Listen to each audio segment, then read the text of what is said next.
Meaning of IPO. IPO. IPO. IPO. IPO.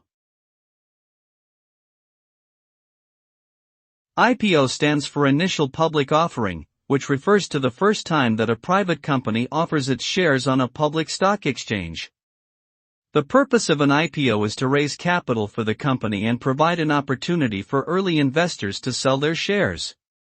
The process involves a detailed examination of the company's financials and operations by regulatory bodies and underwriters. If successful, the company becomes a publicly traded entity with its shares available for purchase by individual and institutional investors. IPOs can provide significant opportunities for growth and expansion, but also come with risks and uncertainties.